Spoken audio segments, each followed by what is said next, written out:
बिस्मिल्लाहिर्रहमानिर्रहीम, अस्सलाम वालेकुम। लाइव डॉक्टर शाहिद मसूद के साथ मैं हूं सुमेरा सलीम। नाज़रीन, वज़ीर कानून आज़म नज़ीर तारड़ साहब ने एक बार फिर अपोजिशन को मुज़ाकरात की दावत देते हुए पाकिस्तान तहरीक इंसाफ को नाअहली के खिलाफ अदालतों से रुजू करने का मशवरा दे दिया है, जबकि दूसरी जानिब बानी पीटीआई की जानिब से कहा गया है कि हमारे जो लोग नाअहल हुए हैं उनकी नशिस्तों पर किसी को खड़ा नहीं किया जाएगा, नाजायज़ तरीके से लोगों को नाअहल किया गया है। इसके अलावा भी दीगर मौज़ूआत पर आज हम गुफ्तगू करेंगे। स्टूडियो में हमारे साथ मौजूद हैं डॉक्टर शाहिद मसूद। अस्सलाम वालेकुम डॉक्टर साहब। वालेकुम जी, आपको भी नजर। डॉक्टर साहब, चेयरमैन पीटीआई बैरिस्टर गौहर साहब ने कहा है कि हमारे साथ रोज़ बरोज़ जो रवैया है वो ख़राब होता जा रहा है। उनका इस्तदा है कि जमहूरियत को ख़तरे में ना डाला जाए। तहरीक इंसाफ के साथ तो हमारे चल रहे हैं जी, और लेकिन जो मुल्क की ओवरऑल जो पाकिस्तान की अंदरूनी सियासत है, जिस पे बात मैं नहीं करता काफ़ी तवील अरसे से, मेरे ख्याल से 2-4 दिन के अंदर ये ज़रा मुल्क की सियासत किस तरफ जा रही है उसके ऊपर मैं तज़किया दूंगा, थोड़ी सी क्लैरिटी आ जाए। अभी तो देखें ना, कल जैसे 5 तारीख जी, तो तकरीबन तमाम ही जो रहनुमा हैं उनसे यहाँ इस्लामाबाद में किसी न किसी अंदाज में, चंद को छोड़ के अक्सर जो रहनुमा हैं, चाहे वो मुस्लिम लीग नून के हों या पीपल्स पार्टी के हों, या उनसे कहीं ना कहीं अलग से अलग हो जाती है। जो अब उसमें कल की उनके कितने लोगों का क्या प्लान था, कैसे थे, कौन से क्या, वो एक दूसरे के साथ क्या इश्यूज हैं, वो हर जमात में होते हैं। सही। लेकिन ये है कि वो इसका पूरी मुल्क की सियासत ही किस तरफ जा रही है, उस पर एक दो चार दिन के अंदर ये ज़रा वाजे हो तो फिर उसके बाद, क्योंकि ख्वाजा आसिफ साहब का भी आज एक बयान आया है कि पाकिस्तान की आधी ब्यूरोक्रेसी पुर्तगाल जा रही है। पुर्तगाल में आधी ब्यूरोक्रेसी जो है, मेरा नहीं ख्याल, पता नहीं जब इसकी क्या वजाहत अगर वो फरमाएं कि पुर्तगाल में आधी ब्यूरोक्रेसी जो है अगर वहाँ की शहरियत से पुर्तगाल की ले रही है और किसी मुल्क की नहीं ले रही, तो ये भी बड़ी एक अजीब सी बात होगी।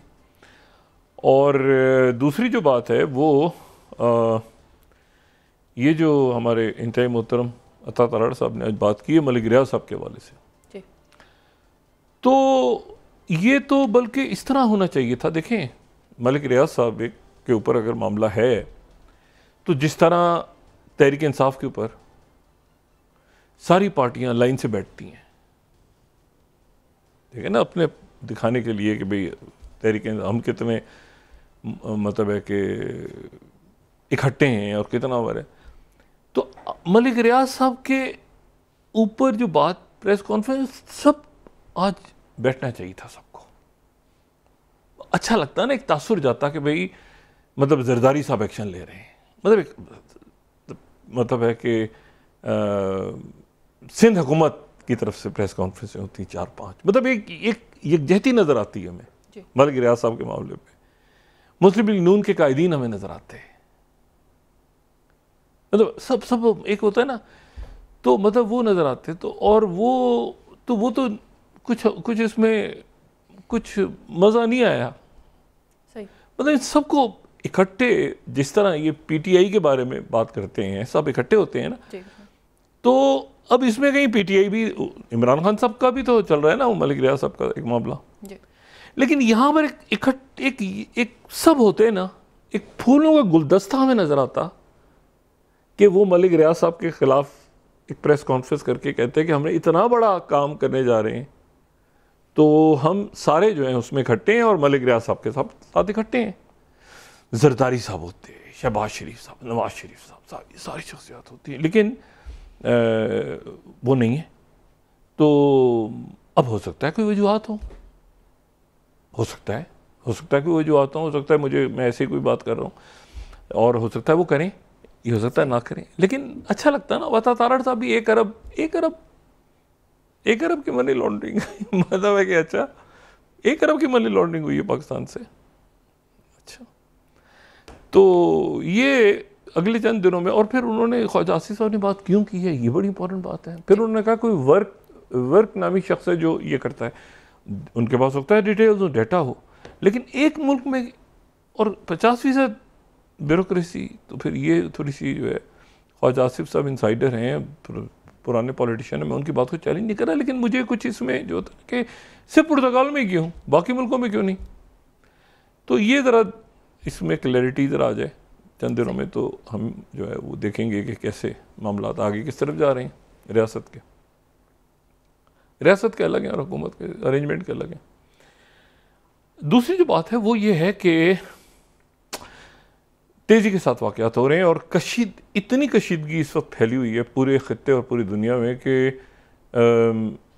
यानी एक ऑर्डर गिर रहा है ना, तो एक ऑर्डर गिर रहा है, पॉलिटिकल ऑर्डर्स गिर रहे हैं, ऑर्डर्स गिर रहे हैं, तो वो तो कशीदगी है और पैनिक है।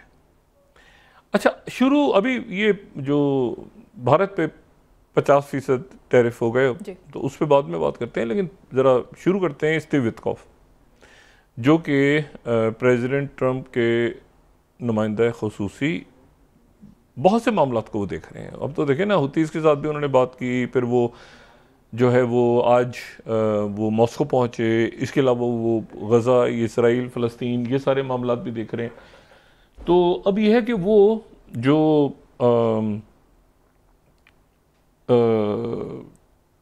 स्टीव विटकॉफ जो हैं वो पहुँचे मॉस्को।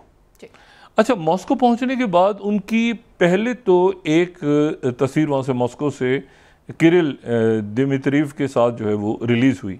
अच्छा, किरिल दिमित्रिव जो हैं उनके साथ एक उनकी तस्वीर जो है वो रिलीज़ हुई और वो जाहिर है कि एक बड़े करीबी दोस्त हैं स्टीव विटकॉफ के और प्रेसिडेंट ट्रंप के भी करीबी दोस्त हैं।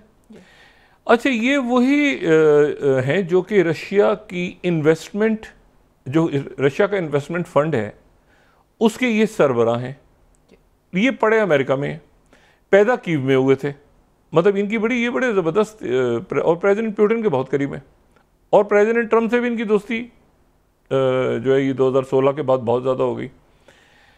अच्छा, और हार्वर्ड और बाकी, फिर ये उधर जो है वो इन्होंने वॉल स्ट्रीट पे भी काम किया, काफ़ी वहाँ पे अच्छी पोजीशन पे, फिर ये छोड़ के जो है वो 2011 में वापस आ गए रशिया, और रशिया में आके फिर रशिया का जो इन्वेस्टमेंट फ़ंड है उसमें इन्होंने काम शुरू किया। और ये प्रेसिडेंट, अच्छा, अब इनका जो इनके ताल्लुकात बड़े हैं, एक तो अमेरिका में इनके ताल्लुकात हैं, ज़ाहिर है वहाँ पे ये रहे, और दूसरा ये है कि इनके अरब ममालिक में बड़े ताल्लुकात हैं, बल्कि ओपेक प्लस जो बनी उसमें इनका बड़ा रोल रहा। ठीक है, ये जो हमें स्टीव विटकॉफ के साथ आज नज़र आ रहे हैं, किरिल दिमित्रिव। अच्छा, और फिर इन्होंने ओपेक प्लस में बड़ा रोल प्ले किया, फिर उसके बाद ये सऊदी अरब के बहुत करीब हैं, यानी जो MBS हैं उनके बहुत करीब हैं, और बाकी अरब ममालिक के भी करीब हैं, और ये दरमियान में जो मुख्तलिफ हाई प्रोफाइल जो कुछ कैदी रशिया के अमेरिका ने रिहा किए थे, कुछ रशिया के ने अमेरिकन को रिहा किया था, हाई प्रोफाइल जो कई सालों से कोई ना कोई इस तरह के, तो उसमें इनका रोल था, ये दरमियान में रोल प्ले कर रहे थे। और तो ये इन्होंने स्टीव विटकॉफ को रिसीव किया, और फिर ये स्टीव विटकॉफ को एयरपोर्ट पे भी रिसीव किया, फिर ये प्रेसिडेंट पुतिन से स्टीव विटकॉफ की मुलाकात हुई, और फिर वो मुलाकात जो है वो मतलब है कि वो ख़त्म हो गई। लेकिन इस मुलाकात से में जो है वो एक बात गालिबन रशिया की तरफ से की गई, मतलब इसका कोई ऐसा मतलब एक अंदाज़ा लगाया जा सकता है, जो यूक्रेन में और बाकी जगहों से बात आ रही, वो एक जगह से बात हुई कि जी फ़ज़ाई हमले जो हैं यूक्रेन पे वो कुछ अर्से के लिए ख़त्म हो सकते हैं, मतलब, लेकिन ये मुकम्मल जंगबंदी नहीं हो सकती जब तक सारी कंडीशंस के ऊपर यूक्रेन अमल दरामद ना करे, तो उस वक्त तक कंप्लीट सीज़फायर नहीं हो सकता। तो ये मैसेज वो लेके गए, लेकिन साथ ही इस मुलाकात को कंस्ट्रक्टिव कहा क्रेमलिन की तरफ से, और बहुत अच्छे अंदाज में स्टीव विटकॉफ को खुशामदीद भी कहा गया और अच्छा उनका, लेकिन वो प्रेसिडेंट पुतिन जो है वो अपनी जगह से जो उनकी पोजीशन है वो उस पोजीशन से बिल्कुल भी पीछे नहीं हटे। हाँ, उन्होंने ये ज़रूर कहा कि फ़िज़ाई जो हमले हो रहे हैं, ग्राउंड ट्रूप्स हमारी मूव करती रहेंगी, जहाँ पर भी यूक्रेन में हम एक एरियल पॉज दे सकते हैं कुछ घंटों का, कुछ दिनों का, जब तक ये बात आ गई। तो बात बनी नहीं। अच्छा, लेकिन बात बनी नहीं, लेकिन बात थोड़ी सी कहीं बन भी गई, और बन इसलिए गई है कि प्रेसिडेंट ट्रम्प जो हैं वो एक और, अभी तक तो देखें प्रेसिडेंट ट्रम्प ये कह रहे हैं कि मैंने 2 मुल्कों के दरमियान सीज फायर करवाया है, और एक तो पाकिस्तान और इंडिया के दरमियान न्यूक्लियर वॉर। उन्होंने कहा कि मैंने मतलब मोदी जी को ख़ास तौर पे मैसेज किया कि भाई, और फिर उन्होंने ये कह दी, ये प्रेसिडेंट ट्रम्प ने कहा कि 5-6 जहाज गिर गए, ये प्रेसिडेंट ट्रम्प का कहना है, ये अब कोई मतलब ऐसे ही बात नहीं है, और प्रेसिडेंट ट्रम्प ने कहा है कि 5-6 जहाज इंडिया के गिर गए। अच्छा, उसके बाद जो है वो एक तो उन्होंने ये कि इस जंगबंदी का उन्होंने क्रेडिट वो ले रहे हैं मुसलसल। अभी जो टैरिफ आयद हुए हैं उस पर बाद में बात करते हैं। और दूसरा जो है वो क्रेडिट ले रहे हैं कि कॉन्गो और रवांडा के दरमियान उन्होंने सीज फायर करवाया।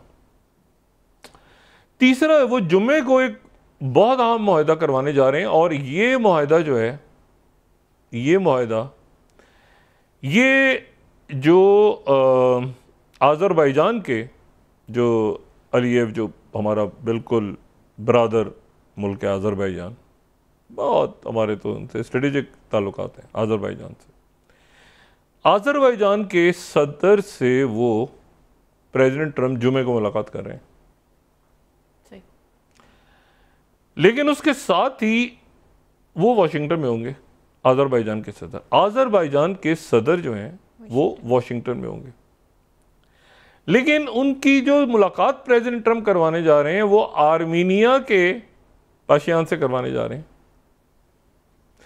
यानी आर्मीनिया और आज़रबाईजान जो हैं, जो कि साबिक सोवियत रियासतें रहे हैं दोनों मुल्क, और फिर उसके बाद नगोर्नो कराबाख के ऊपर उनके एक तनाज़े चलता रहा, और पाकिस्तान ने एक स्ट्रेटेजिक पोजीशन ली कि पाकिस्तान जो है वो, क्योंकि तुर्की आज़रबाईजान के साथ है, तो पाकिस्तान जो है वो गया, हमेशा आज़रबाईजान हमारे दिलों के करीब रहा, और आर्मीनिया जो है वो पाकिस्तान के उसके साथ ताल्लुकात नहीं है।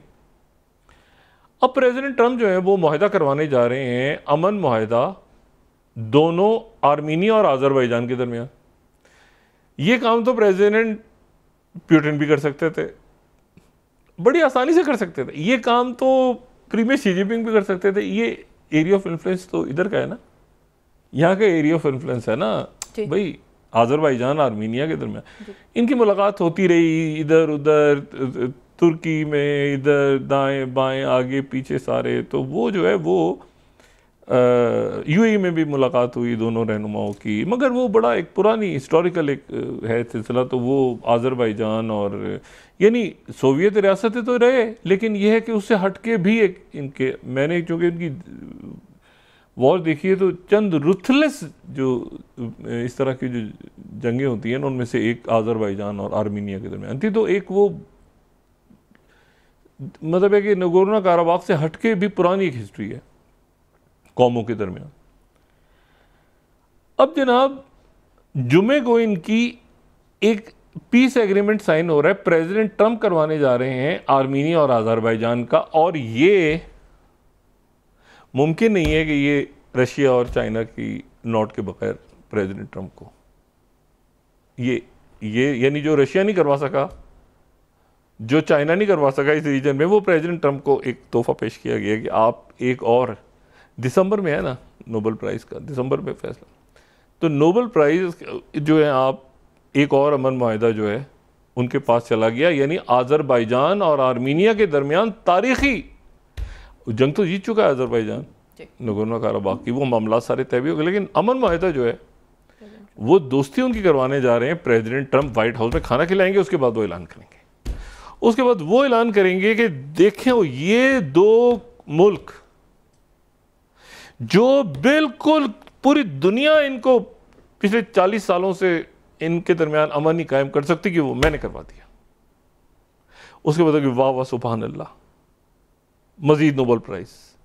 अब देखें ना, अच्छा अब जनाब तो ये एक जुमे के दिन एक बड़ा अमन मुआहदा, और उसके लिए हम पेशगी मुबारकबाद प्रेसिडेंट ट्रम्प को देने जा रहे हैं इस अमन मुआहदे के लिए, ठीक है, जो कि उनको दिया गया है कि जी आप ये करवा लें, ये बिग थ्री और बड़े प्लेयर्स का गेम अपना है। आर्मीनिया अजरबैजान की जंग को प्रेसिडेंट ट्रंप ख़त्म करवाएंगे। वो प्रेसिडेंट ट्रंप जो है उनका अजरबैजान और आर्मीनिया से यहाँ पे अमेरिकन प्रेजेंस है ही नहीं, वो ख़त्म करवाए। बहरहाल वो दूर से बुला के देखो ये मैंने ख़त्म करवाया, अच्छा जी, तालियाँ। अच्छा, इसी दौरान जो है वो जो रशिया का वो जो है वो अभी जुमे तक का दिन है, जुमे तक का वक्त है, तो 48 घंटे पहले चले। रशिया ने बड़ा पॉजिटिव उनको दिया। अच्छा, ये जो है ना, ये जो जिनसे मुलाकात हुई उनकी, किरिल दिमित्रिव, ये रेयर अर्थ को भी देखते हैं। और उसके बाद ये इनकी एक और असाइनमेंट भी बहुत इंपॉर्टेंट है, और वो असाइनमेंट है अमेरिकन कंपनीज को रशिया लाने की। उस पर भी काम कर रहे हैं, सही, ठीक है ना। ये यूक्रेन से हट के और भी तो रशिया और अमेरिका है ना, या सिर्फ यूक्रेन में फंसे हैं? और भी तो उनके और भी गम है ज़माने में यूक्रेन के सिवा। तो वो जो यूक्रेन में तो बोरिंग है प्रेसिडेंट ट्रंप के लिए, तो टू बोरिंग। यूक्रेन कुछ भी नहीं है ना, मतलब प्रेसिडेंट ट्रंप की पर्सनैलिटी देखें यूक्रेन में, मतलब क्या ज़ेलेंस्की से क्या मतलब। तो वो जो है वो अब जनाब वो तो अब उस में रशिया से के साथ, क्योंकि रशिया की तरफ से एक ये तो आर्मीनिया अजरबैजान वाली बात गई। दूसरी बात ये गई है कि हम उसको एरियल सीज़फायर की बात गई है कि हम एरियल सीज़फायर करने को तैयार हैं। सही, यानी प्रेसिडेंट ट्रंप को कुछ मिल भी जाए कि वो उसको एक्सटेंड कर दें, हो सकता है जुमे तक वो रशिया पे कोई पाबंदी ना लगे। आज तो सारा मलबा मोदी जी पे गिरा है ना। तो रशिया को उन्होंने, क्योंकि रशिया की तरफ से बात गई कि अच्छा रशिया तो देखें, रशिया पे कितनी पाबंदियां लगी हैं, तो रशिया क्या हुआ, पाबंदियों के नतीजे में क्या हुआ रशिया का? वो गोस्ट टैंकर जो है वो बिजनेस आप ख़त्म नहीं कर सकते। ये गोस्ट टैंकर्स कहते हैं या शेडो टैंकर्स कहते हैं। शेडो टैंकर्स ये हैं कि किसी और मुल्क का जहाज़ है, किसी और मुल्क का परचम लगा हुआ है, वो जनाब कहीं से वो रशिया का ऑयल लेके इधर से इधर, इधर से वो सारे यूरोप के मुल्क, प्रेसिडेंट ट्रंप तभी तो कहते हैं ना ये शेडो, इसको कहते हैं शेडो फ्लीट। तो शेडो फ्लीट जो है वो तो घूम रहे हैं। ये अभी कितनी दफ़ा हुआ है ये जो रेड सी में हुआ है, झंडा लगा हुआ है किसी और मुल्क का, अंदर लोग कुछ और हैं, वो ताल्लुक इसराइल से निकल रहा है। हुतीस को कौन बताता रहा? ये आने वाले दिनों के अंदर ये भी एक सवाल है कि हुतीस को ये मुकम्मल इंफॉर्मेशन कौन देता रहा, ये भी एक सवाल तो है ना। अच्छा, तो बहरहाल ये है कि वो रशिया का जो ऑयल है वो इस तरह से यूरोपियन यूनियन के मुल्क भी लेते रहे, बाकी सारा भी चलता रहा। और रशिया का फिर बहुत बड़ा, ये देखें ना जो साइबेरिया की जो पाइपलाइंस हैं, बहुत बड़ा तो कंज्यूमर उनका चाइना है। तो रशिया को कोई प्रॉब्लम नहीं हुआ। रशिया अल्टीमेटली सैंक्शंस से कोई रशिया को फ़र्क नहीं पड़ा। और रशिया का दौरा भी आज हो गया, तो दौरा, लेकिन उस दौरे के फ़ौरन बाद जो है वो प्रेसिडेंट ट्रंप ने जो है वो Indian prime minister Modi ji की जो डिप्लोमेसी है इतने तवील अरसे की, जिसमें वो अब भी बात करने को तैयार नहीं कि हुआ क्या है। आज उनकी तरफ से एक इंडिकेटर आ रहा है, और बड़ा मतलब ये मुस्बित बात है कि वो 2019 के बाद SCO का में बीजिंग जाएंगे, यानी तब जाएंगे जब उनको अमेरिका की तरफ से टैरिफ लग गए हैं, तो अमेरिका को दिखाने के लिए वो अब जाएंगे। सही।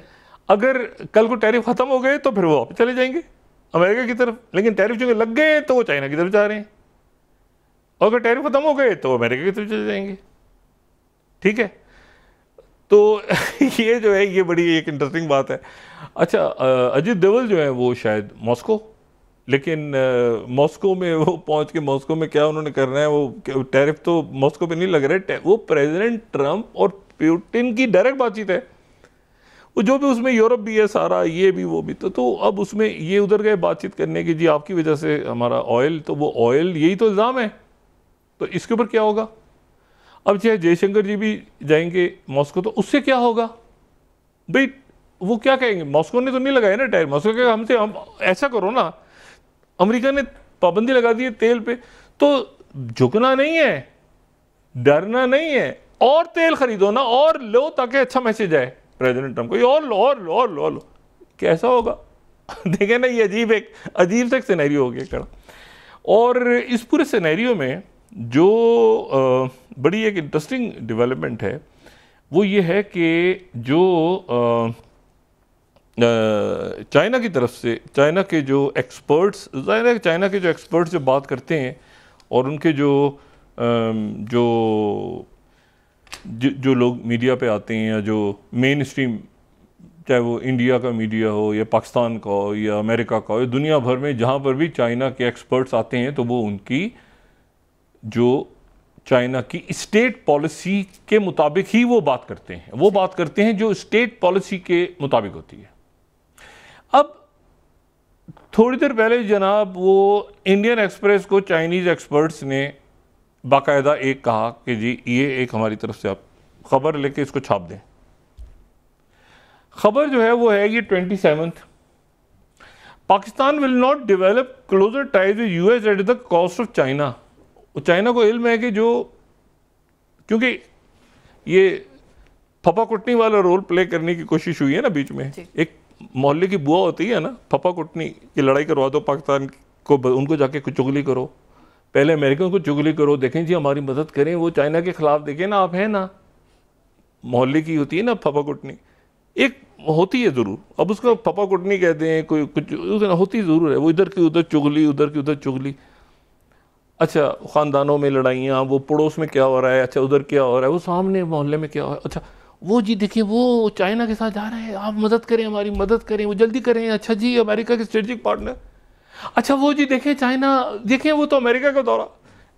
ये जो फपा कुटनी का रोल है मोदी जी का तो वो, अब वो मोहल्ले की बुआ का रोल जो है ना वो बड़ा, क्योंकि वो मोहल्ले की बुआ जो है ना किसी भी वक्त किसी के ऊपर में नाराज़ हो सकती है। और मैंने तो करवाया था ना, मेरी तो उन्हें बात नहीं सुनी, जाओ मैं जा रही हूँ। ये जो फपा कुटनी उनके करैक्टर की एक ख़ास एक अलामत ये भी होती है, वो किसी भी वक्त वो कहीं पर भी लोग कहेंगे जी आपसे तो बात कर रहे थे, नहीं तो मैंने मेरी बात ही नहीं सुनी। जहाँ गंद हो गई तो वो बीच में सारा मलबा डाल के पटक के वो मोहल्ले की जो फपा कुटनी होती है वो निकल जाती है और दूसरी पार्टी से मिल जाती है। ठीक है ना, बहन तुम तो मेरी जिगर का टुकड़ा हो, तुम तो मेरी बड़ी ये हो, बड़ी प्यारी हो, वो तो मैं गलत फंस गई थी इनके चक्करों में। अच्छा उधर से आवाज़ आ गई तो उधर से, मतलब अब वो चाइना की तरफ से कहा गया कि जो भी पाकिस्तान अमेरिका से बातचीत करेगा मोदी जी वो चाइना के कॉज पे नहीं करेगा। पहली बात, स्ट्रेटेजिक पार्टनरशिप मुस्तकिल है, अमेरिका से ताल्लुकात अब से न पाकिस्तान चाइना वो मुस्तकिल ताल्लुकात हैं। हम किसी के बारे में ये नहीं कहते कि हमारे हिमालय से ऊंचे, और चाइना के बारे में कहते हैं। ठीक है, तो अब एक खबर अभी ऑफिशियली नहीं की, एससीओ में जा रहे हैं मोदी जी जाए, मगर एक सूरत हाल एक ऐसी होगी कि वो उसके नतीजे में क्या होगा, इनको अपने मामला ठीक करने हैं, अपने स्ट्रेटेजिक पार्टनर से, अपने स्ट्रेटेजिक पार्टनर से मामला ठीक करने हैं। जॉब लॉसेस, मार्केट, अगर प्रेसिडेंट ट्रंप ने ये अच्छा उनको अच्छा मुझे आगे उनका सर वो आगे दिखा रहे हैं आपको, वो कह रहे हैं कि हम तो ये कर देंगे, अच्छा मतलब वीज़े ख़त्म हो गए। लोगों को सफ़र मत करवाएं, अपने सफ़र से मुराद ये कि इंग्लिश का सफ़र, उर्दू का नहीं, लोग इनके सफ़र ना करें। अब यह है कि महंगाई, मईशत, ये इकॉनमी आगे पीछे दाएं बाएं, और चाइना मतलब एक वेस्टर्न ओरिएंटेड इंडिया है ना, उधर लोग जॉब्स कर रहे हैं, बच्चे पढ़ रहे हैं, काम हो रहा है, मतलब अब अचानक आप दुनिया के अंदर एक तो रेपुटेशन कि आपका स्ट्रेटेजिक पार्टनर आपको छोड़ के भाग गया, मतलब ये कोई अजीब सी बात है ना। मतलब आपका एक स्ट्रेटेजिक पार्टनर होता है ना पूरे इलाके का जी। मतलब जापान है, ऑस्ट्रेलिया है, मतलब अचानक एक आसियान मुल्क हैं, वो सारे देख रहे हैं कि यार ये क्या हो गया भाई, ये स्ट्रेटेजिक पार्टनर्स की लड़ाई हो गई आपस में, और वो टैरिफ आयद कर दिए उन्होंने मोदी जी। ये हुए क्यों है? अब वो वहाँ पर ऑपोजिशन ये कह रही है कि ये अदानी ग्रुप के ऊपर, चूँकि अदानी ग्रुप दरमियान में उसके ऊपर अमेरिका ने, ये उनकी ऑपोजिशन का कह रहे हैं, अब वो जाने, लेकिन अदानी ग्रुप के पीछे वो जो मैं बात बार बार कह रहा हूँ कि ये ट्रम्प दौर का इशू नहीं है। अदानी ग्रुप के बारे में अमेरिकन मीडिया और इन्वेस्टिगेशंस किस दौर में शुरू हुई? बाइडेन दौर में।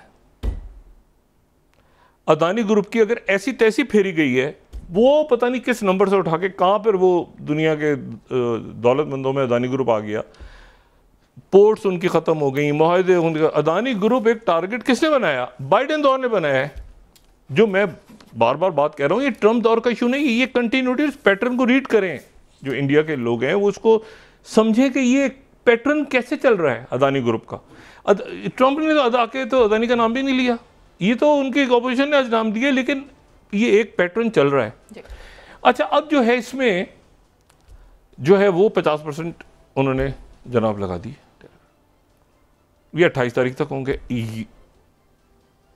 मशवरा दे सकते हैं, ये अपने ताल्लुकात अपने स्ट्रेटेजिक पार्टनर से बेहतर करें, क्योंकि अगर इस वक्त इन्होंने कोई, जैसे पाकिस्तान के अंदर एक तासुर है और आज मेरे ख्याल से DGSP ने भी बात की है कि मशरिक से होगा, वहाँ उस तरफ से अटैक होगा या वहाँ पे होगा, वो जो बात की है उसको मैं अभी उस पर तबसरा नहीं कर रहा, ये बात जहन में रखें।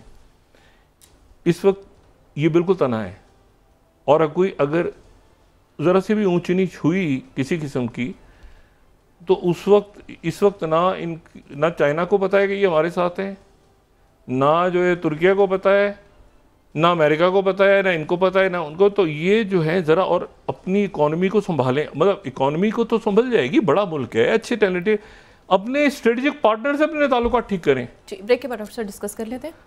मतलब क्या इनको, मतलब वहाँ से ये J-35 खरीदने का इरादा है पाकिस्तान के, मतलब ये मुझे देखें अपने ताल्लुकात और पहले लोगों को बताएं कि ये ताल्लुकात ख़राब कैसे हुए।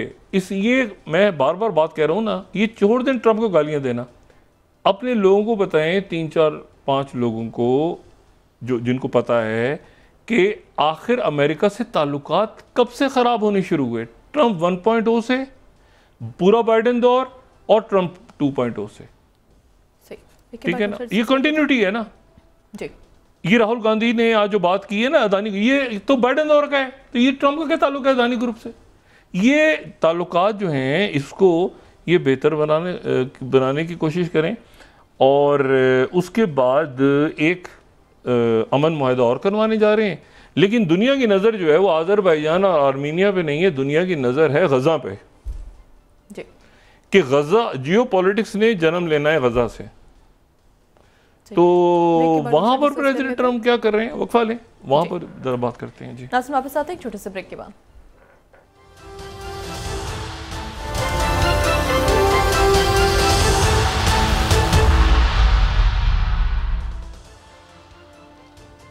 वेलकम बैक नाज़रीन। तो डॉक्टर साहब ये कहते हैं कि प्रेसिडेंट ट्रम्प आज़रबाईजान और आर्मीनिया की सुलह करवाने जा रहे हैं, लेकिन सबकी नजरें गजा की जंगबंदी की तरफ है। देखिए वहाँ ये सूरत हाल है कि प्रेसिडेंट ट्रम्प जो हैं उन्होंने ख़ुद को अलग कर लिया है बड़ी हद तक।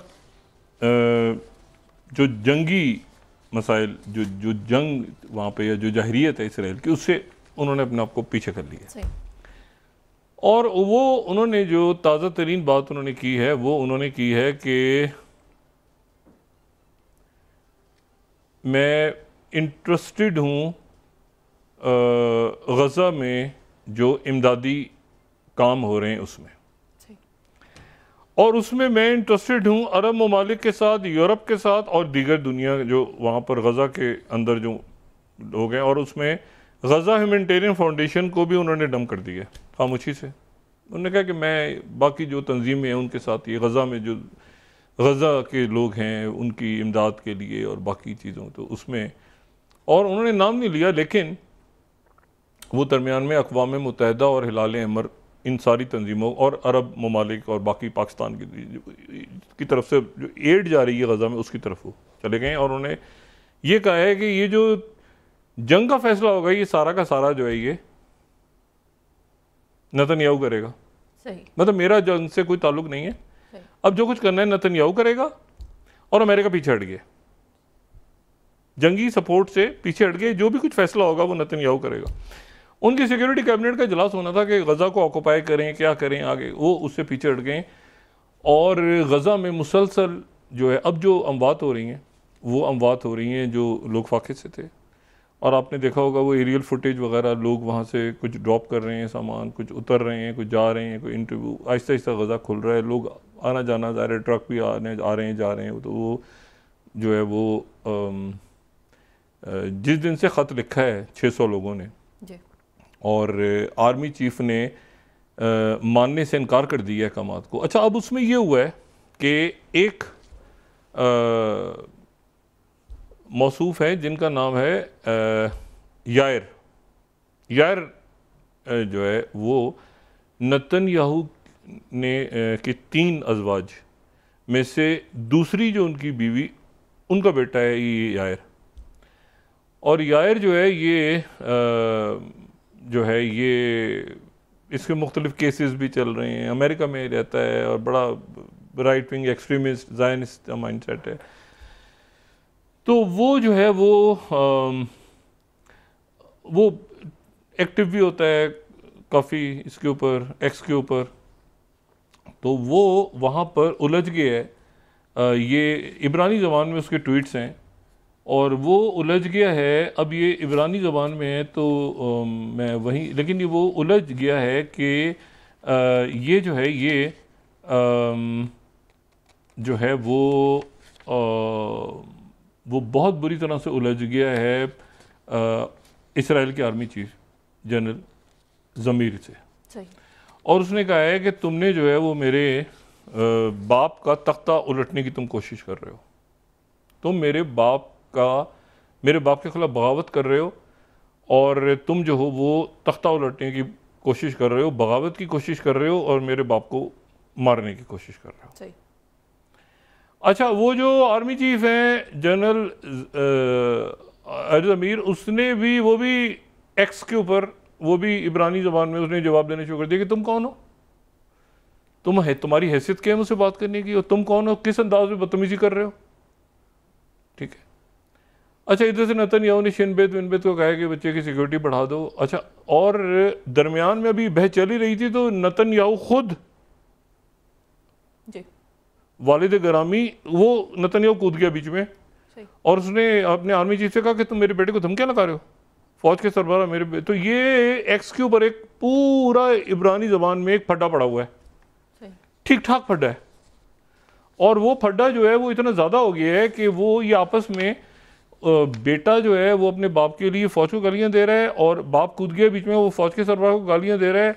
और दरमियान में फिर जो वज़ीर दिफा है जो इसराइल का, उसने एक ट्वीट किया है जो काज है, उसने जो है वो साथ दिया है अपने आर्मी चीफ का। पहले वो जो है वो उसके साथ था, तो उसने जो ट्वीट किया है तो उसने अपने आर्मी चीफ का साथ दे दिया। अगर हम उसको इब्रानी ज़बान में है तो अब इब्रानी में इसको देख लें या ट्रांसलेट अब करके इसको पढ़ें, तो इसमें उसने उसका साथ दे दिया, यानी अपने आर्मी चीफ का साथ दिया। और इसने कहा है कि वो बिल्कुल बगावत की कोई कोशिश नहीं हो रही नेतन्याहू के ख़िलाफ़, और इसको बच्चे को बड़ों के मामलों से दूर रहना चाहिए। लेकिन नेतन्याहू अपने बेटे के साथ आ गए। तो वहाँ पर अब ये फंस गए हैं कि ये जो अमेरिका की तरफ से बात हुई है तो ये क्या हुई है कि ट्रंप ने कहा है कि मैं तो मेरा तो बड़ा कंसर्न है, बाकी जो फैसला करना है इसराइल करे। अच्छा, इसके ऊपर जो है वो 17th जो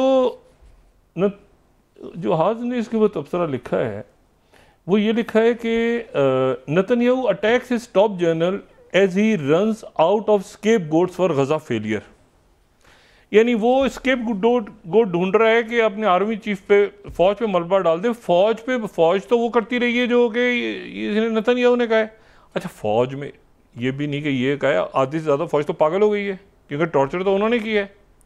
तो ये नहीं कि वो सारा वो बड़े छुन्ने काके थे और जो नेतन्याहू कर रहा था वो भी एक, उन्होंने जो मजालिम ढाए हैं और जितनी बॉम्बिंग की है और जिस तरह कत्ले आम वहाँ पे की है और जितना वो स्टारवेशन का शिकार वो बच्चे और औरतों के साथ जो जुल्म ढाया है उन्होंने, तो अब उन्होंने वो जनाब पूरी फ़ौज में मलबा डाल दिया है। इसके गोट तो फ़ौज पे वो सारे वो 600 पुराने और बाकी सारे नए वो खड़े हो गए।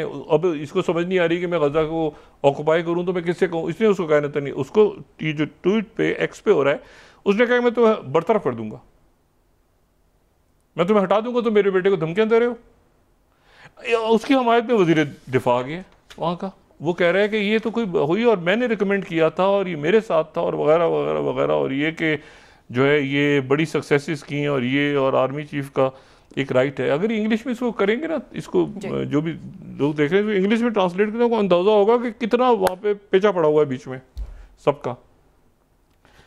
अब जनाब ये है सूरत हाल कि वो ट्रम्प दरमियान में से पीछे हट गए कि मेरा तो जंग से कोई ताल्लुक नहीं है, मैं तो यहाँ पर जो कुछ करना है नेतन्याहू करे और बाकी जो अब अरब ममालिक बाकी सारे कि भाई अब क्या करना है, वो एक ख्याल पैदा हो रहा है कि अब क्या करना है।